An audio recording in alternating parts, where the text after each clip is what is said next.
Musim hujan, air di mana-mana. Saat air mulai meninggi, apa yang harus Anda lakukan? Amankan listrik saat musim hujan. Tahukah Anda kalau air adalah penghantar listrik yang baik?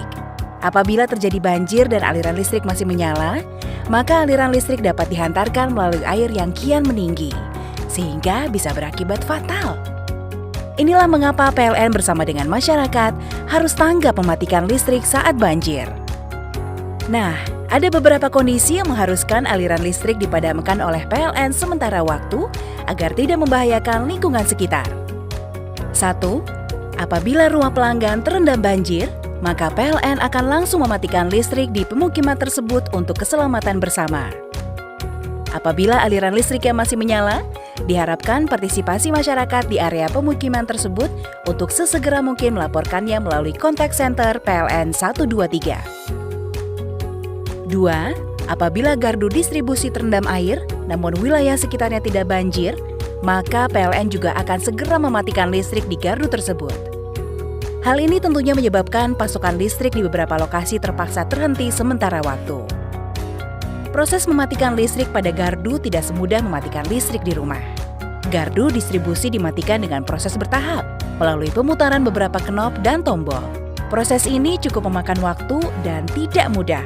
Apa yang perlu kita lakukan untuk mengantisipasi bahaya listrik saat banjir? 1. Matikan instalasi listrik di dalam rumah. 2. Segera cabut peralatan listrik di rumah yang masih tersambung dengan stop kontak.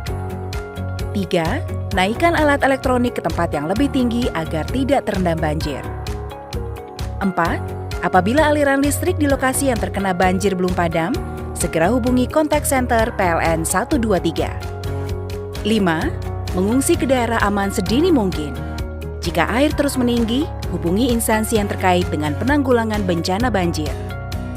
Nah, setelah banjir surut, PLN memerlukan waktu untuk melakukan pembersihan dan penormalan gardu distribusi pasca banjir.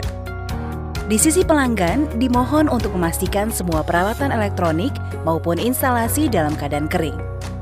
Oh iya, kita harus sama-sama mengetahui juga bahwa instalasi listrik di dalam rumah adalah tanggung jawab pemilik rumah.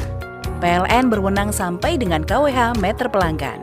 Setelah semua instalasi di sisi pelanggan dan instalasi PLN sudah dipastikan kering, maka proses penormalan listrik dapat segera dilakukan setelah penandatanganan berita acara yang disaksikan Ketua RT RW atau tokoh masyarakat setempat.